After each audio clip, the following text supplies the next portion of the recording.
بسم اللہ الرحمن الرحیم۔ تصور شیخ کرنے سے شیطان سے حفاظت۔ حضرت خواجہ محبوب الہی نظام الدین اولیاء کا صلی اللہ علیہ عزیز کا ایک صادق مرید جو روزانہ سرکار کی صحبت میں حاضر ہوتا تھا، کئی دن غیر حاضر رہا۔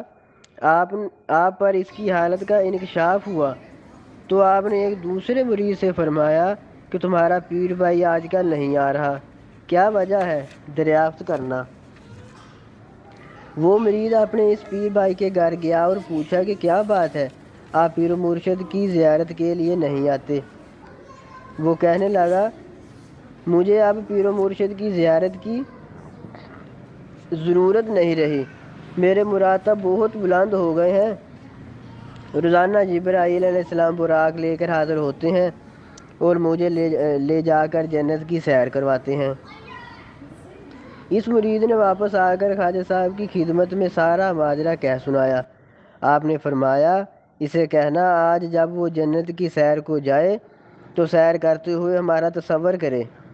آپ کا پیغام اس مرید نے اپنے پیر بھائی تک پہنچا دیا۔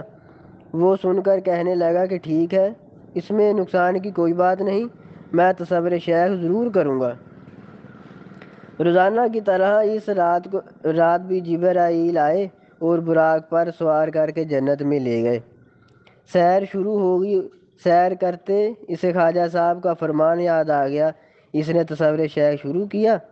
جب تصور کیا، جبرائیل کہنے لگا، بھائی یہ کیا کر رہا ہے؟ اگر تو اس کام سے باز نہ آیا تو یہ سب کچھ تیری نظر سے غائب ہو جائے گا۔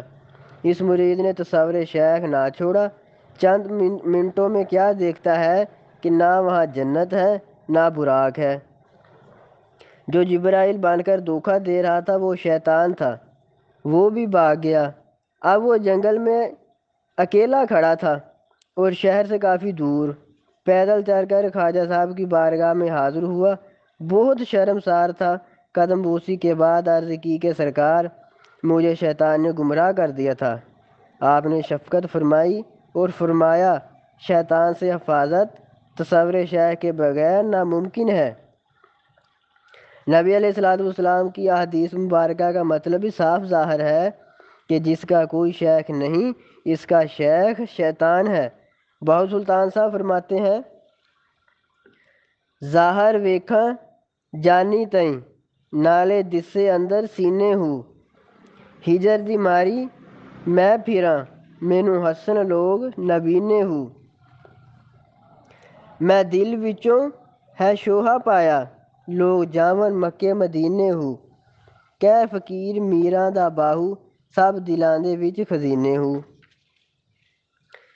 ایک اور واقعہ کہ حضرت غوث ثقلین شیخ عبد القادر جیلانی کا صلی اللہ علیہ عزیز کہیں جا رہے تھے۔ جنگل کا راستہ تھا۔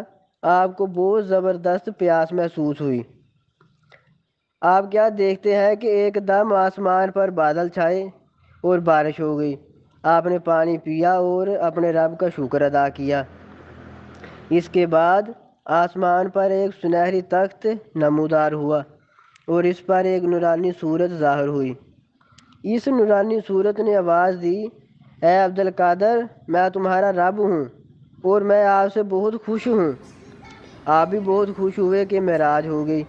اتنے میں دوبارہ آواز ہوئی کہ میں نے جو چیزیں نبیوں پر حرام کی تھیں آپ پر حلال کر دی ہیں، آپ میرے محبوب ہیں۔ آپ بہت حیران ہوئے اور سوچنے لگے کہ یہ کیسے ہو سکتا ہے کہ جو چیزیں نبیوں پر حرام تھیں وہ مجھ پر حلال ہو گئی، یہ نہیں ہو سکتا۔ آپ نے فوراً اپنے پیر و مرشد کا تصور کیا اور لاہور پڑا۔ ایسا کرتے ہی تخت غائب ہو گیا اور وہ صورت زمین پر گری۔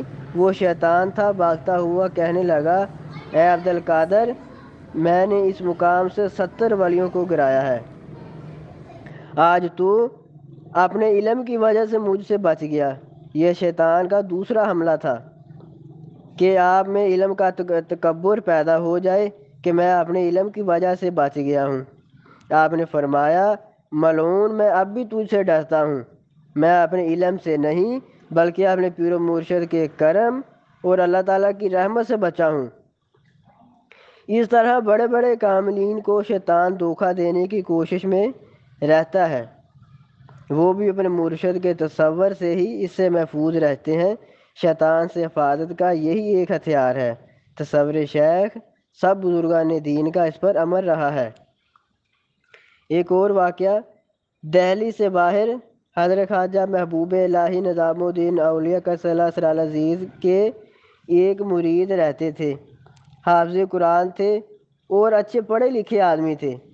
گھر سے دربار شریف کا فاصلہ تقریباً 10-12 کوس تھا۔ آپ ہمیشہ پیدل جاتے تھے۔ ایک دن زیارت کے لیے جا رہے تھے، راستے میں ایک آدمی ملا جو بظاہر شکل و صورت سے بہت بڑا عالم معلوم ہوتا تھا۔ دعا سلام کرنے کے بعد اس آدمی نے حافظ صاحب سے کوئی مسئلہ پوچھا۔ حافظ صاحب جو کہ خواجہ صاحب کی صحبت یافتہ تھے، بہت اچھی طرح وہ مسئلہ بیان کیا۔ بات چیت شروع رہی۔ پھر اس آدمی نے طریقت کے مسائل بہت اچھی طرح بیان کیے اور اپنی علمیت کا اظہار کیا۔ اس کی علمی گفتگو سے حافظ صاحب بہت متاثر ہوئے۔ آپ کو اپنے علم سے متاثر دیکھ کر اس شخص نے پوچھا، آپ کہاں جا رہے ہیں؟ حافظ صاحب نے کہا، میں اپنے آقا مولا محبوب الہی خواجہ نظام الدین اولیاء کا صلی عزیز کے دربار عالیہ زیارت کی غرض سے جا رہا ہوں۔ تو وہ شخص بولا، میں بہت دفعہ خواجہ صاحب سے ملا ہوں، جتنا علم آپ کو ہے خواجہ صاحب کو اتنا علم نہیں، آپ وہاں کیا لینے جاتے ہیں؟ یہ سن کر حافظ صاحب بہت حیران ہوئے اور کہنے لگے، آپ کیسی باتیں کرتے ہیں؟ خواجہ صاحب تو علم کے سمندر ہیں اور مجھے جو کچھ بھی نصیب ہوا ہے یہ ان کے ہی علم کے سمندر سے چند موتی ہیں۔ ان کی زبان گوہر فشاں ہے، ہر وقت علم کے موتی بکھیرتی ہیں، اور ہمارے جیسے ہزاروں اپنے اپنے ظرف کے مطابق چن لیتے ہیں۔ تو نہ جانے کس خواجہ کی بات کرتا ہے۔ وہ شخص پھر میٹھے لہجے میں بولا کہ حافظ صاحب آپ تو خام خواہ ناراض ہو گئے، میں نے تو سچی بات کہی ہے۔ اس پر حافظ صاحب نے خواجہ صاحب کا تصور کیا اور لاحول پڑا تو وہ شخص جو بڑا مولوی بنا ہوا تھا ایک دم غائب ہو گیا اور حافظ صاحب کو شیطان سے نجات مل گئی۔ جب حافظ صاحب دربار عالیہ میں حاضر ہوئے تو خواجہ صاحب نے فرمایا، آپ نے اس عالم کو خوب پہچانا، ورنہ وہ آپ کا ایمان ضائع کر دیتا۔ حافظ صاحب آپ کی شفقت سے بہت مسرور ہوئے اور غائبانہ امداد فرمانے پر سجدہ شکر ادا کیا اور سر خواجہ محبوب الہی کے قدموں پر رکھ دیا۔ بعد ازاں حافظ صاحب سسکیاں لے کر رونے لگے۔ باقی انشاءاللہ تعالیٰ کل